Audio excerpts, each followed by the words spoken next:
Buenas tardes. Queremos compartir con ustedes la entrevista que se le realizó a José Antonio Marina, titulado "Que se haya puesto de moda la felicidad es catastrófico", que aparece en la sección Cultura del diario El País. Dicha entrevista fue realizada por Berna González Harbour y trae la siguiente introducción. La historia. Esa gran recopilación de acontecimientos con la que intentamos entender el pasado a partir de ángulos, miradas, documentos, fechas, guerras, imperios, alianzas, traiciones y una sucesión de hechos tantas veces golpeados por el relato de los vencedores, tiene una aproximación novedosa, original. El filósofo José Antonio Marina, nacido en Toledo y con 83 años de edad, la recorre a partir de las emociones, los deseos y las pulsiones que acechan la búsqueda de felicidad en su texto titulado El deseo interminable, editado por Ariel. En este nuevo libro aborda las emociones que están detrás de los actos humanos y que, por tanto, han configurado el relato del pasado.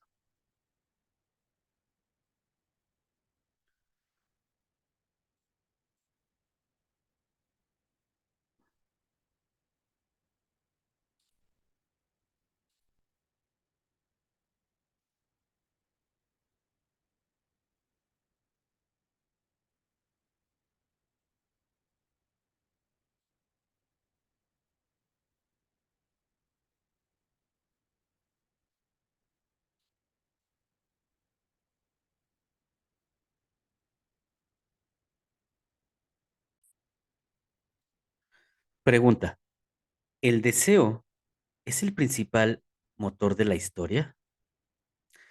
Es el gran motor. Toda la historia está movida por las motivaciones. ¿También Hitler y Putin están movidos por esto? Las acciones están generadas por deseos, pasiones y miedos, es decir, por el mundo afectivo. Hay personas que toman decisiones movidas por sus deseos concretos y, cuando agregan a los demás, se producen deseos colectivos. Eso da lugar a los movimientos de la historia. Putin, por ejemplo, ha decidido la guerra de Ucrania movido por un deseo de ejercer el poder, de proteger su dinero, la grandeza de Rusia, vengarse de Occidente, lo que quieras. Pero es un deseo. Y solo después están los argumentos.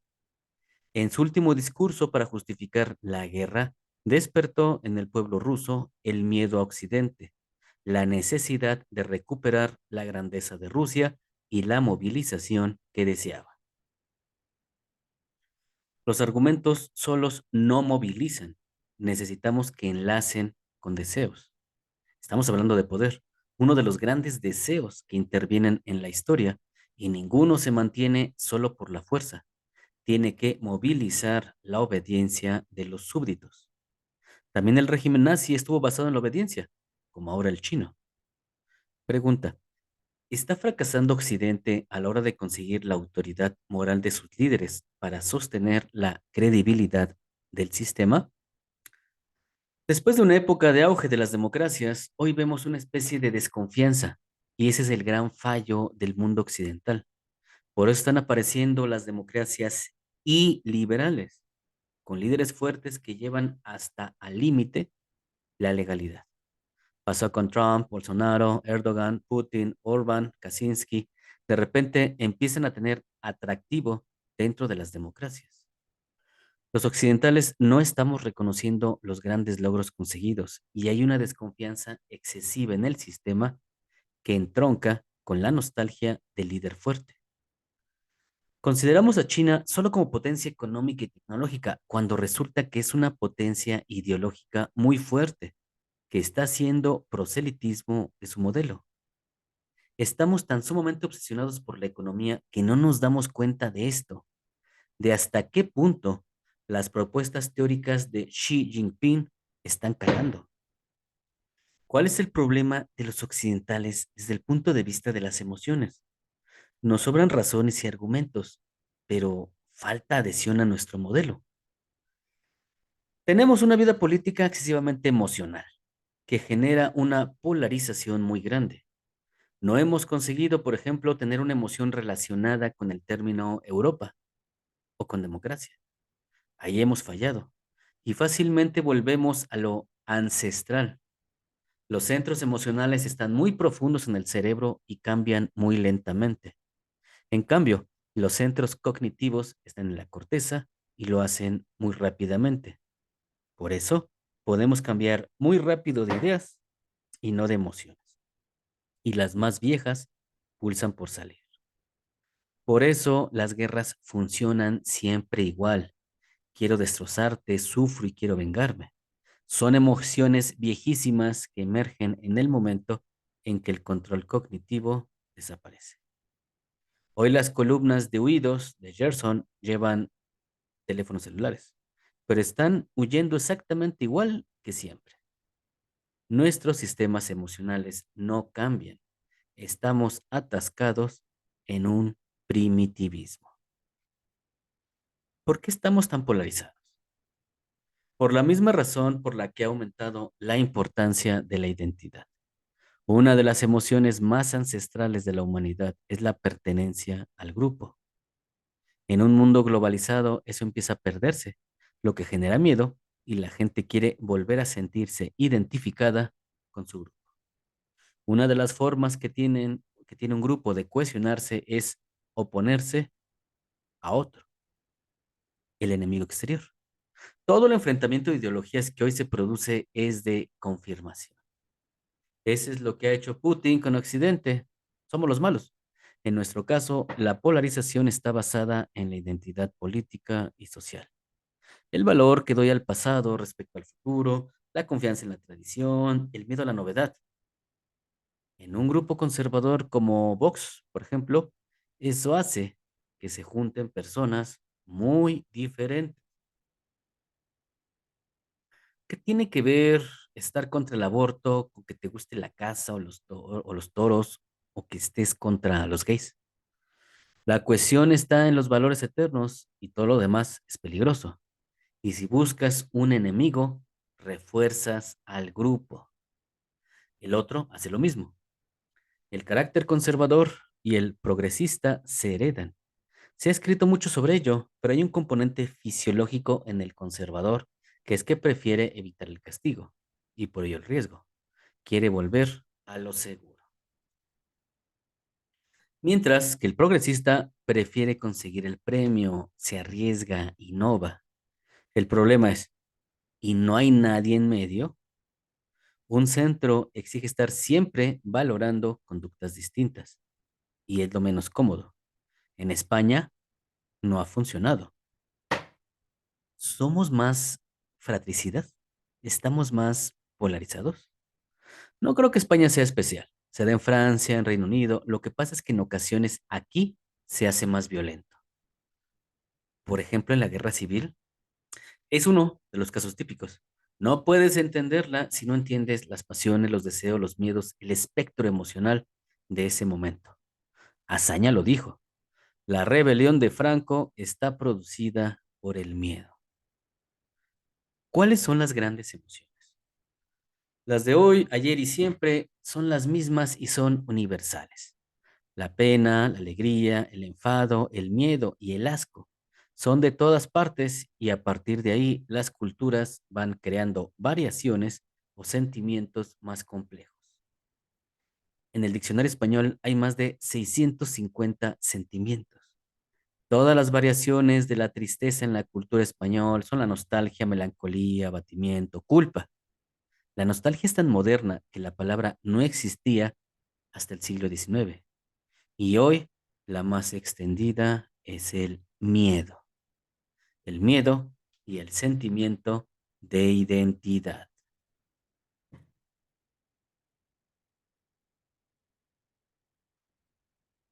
Nuestro modelo de precariedad no está generando desafección, sí, en unos grupos y adherencia en otros. Las nuevas tecnologías te permiten filtros, burbujas para relacionarte solo con aquellos con los que queremos, gays, trans, católicos, lesbianas. Estamos globalizados y desarrollados en unas cosas y volviendo al terruño en otras. Y eso muchas veces produce trastornos. ¿No hemos progresado? Vivimos más tiempo. Las enfermedades se controlan mejor, mueren menos madres e hijos en los partos, hay menos hambre en proporción al pasado. Hay más escolarización, pero se producen colapsos terribles y se viene todo abajo. El siglo pasado, dos guerras mundiales, genocidios que empiezan en Armenia y terminan en Ruanda, hambrunas gigantescas con millones de muertos, como la de Ucrania, provocada por Stalin, y la de China, la violación de las mujeres como arma de guerra que vemos otra vez. En cuanto se resquebraja una especie de barniz moral que tenemos, emerge de repente un personaje que da miedo. ¿El colapso ético hoy es posible? Sí es posible, ha ocurrido, gente en las guerras, gente que de repente vio desaparecer toda la estructura legal y ética y aparecieron emociones muy peligrosas. Las hay peligrosas y hay otras protectoras, como la compasión. Marx definía la felicidad como la lucha, otros como bienestar. ¿Cómo lograr que la búsqueda de felicidad se convierta en algo provechoso para la colectividad? Hay dos tipos de felicidad, en minúsculas y en mayúsculas. Pero desde el siglo XVIII nos hacemos conscientes de otra, la felicidad social, la felicidad pública, la única en que podemos coincidir. Que nos lleva a preguntarnos en qué modelo queremos vivir, queremos estar protegidos por el derecho o que impere la fuerza, ser compasivos o feroces, contar con los demás o vivir aislados. Y una vez que tengo ese marco de derechos y de compasión, me dedico a buscar mi felicidad privada. La idea de felicidad enlaza con la idea de justicia, que es la felicidad social. Tengo que compaginar las dos cosas y darme cuenta de que aislado tengo muy pocos recursos. Voy a estar a merced del más poderoso, por lo que tengo que colaborar a un marco de felicidad social que me proteja. Y esa es la dialéctica que olvidamos con demasiada facilidad.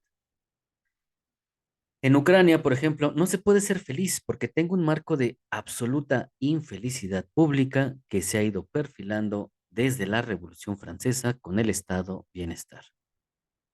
Algo que contaba Herodoto es que cuando moría el rey de Persia, durante 5 días quedaban abolidas todas las leyes. La gente podía matar, robar, violar. ¿Para qué? Para que se dieran cuenta de que necesitaban estar protegidos por leyes. Y eso lo olvidamos. La idea neoliberal o ultraliberal de un Estado de Derecho es que nadie se mete en mis derechos porque van a alterar mi libertad. No saben lo que están diciendo. Usted necesita a los demás para realizar sus derechos. ¿Imperan el individualismo y la desigualdad? Sí, por eso es una sociedad muy conflictiva. Que se haya puesto de moda la felicidad es catastrófico, porque se está diciendo a cada uno que piense en su felicidad psicológica y se rompe la relación de la felicidad con la justicia, con la ética y con la felicidad pública. Es una vuelta al narcisismo. Se está encerrando a la persona en su felicidad y rompiendo el lazo con la felicidad social. Las propuestas de la psicología positiva son ferozmente reaccionarias y antiéticas. Estamos en una pobreza intelectual y un absoluto colapso del pensamiento crítico. La filosofía está absolutamente en crisis. pensando en aforismos y cositas y extendiendo desde las universidades americanas que no podemos inquietar a los alumnos. Y el pensamiento crítico inquieta. ¿Qué debemos hacer? Tenemos que rearmarnos intelectualmente. Tenemos un barullo conceptual tremendo. Hay un descrédito de la verdad desde la propia filosofía, porque la verdad no se puede alcanzar. Desde los religiosos, porque la verdad es revelada. Desde los políticos, porque han aparecido las fake news. Desde las universidades, porque aparece la verdad relacionada con la identidad y no es universal. Eso puede acabar demoliendo grandes conquistas como la democracia o la ética, que se basa en verdades universales. La crisis del pensamiento crítico es tan brutal que tenemos que hacer una campaña de reivindicación de la verdad como algo que se puede conseguir. La verdad es difícil. La gente dice, ¿para qué me voy a esforzar si cada uno tiene la suya? Pues bien, eso al final solo servirá para que valga la ley del más fuerte. Y bueno, hasta aquí terminamos esta entrevista que nos pareció muy pertinente y nos lleva inmediatamente a recordar la frase que entre otros ha utilizado y utilizó Isaac Asimov cuando dijo que los humanos aún éramos dinosaurios, que somos más sistema límbico que neocórtex, que corteza cerebral, más guiados por visceralidades, por emociones, que por razones. Ejemplos de esto hay mucho, donde lo que impera es la propaganda, las emociones, los sentimientos místicos, oscuros, trascendentes, pero esos sentimientos ocultan la razón y los hechos. Que pasen muy buena tarde.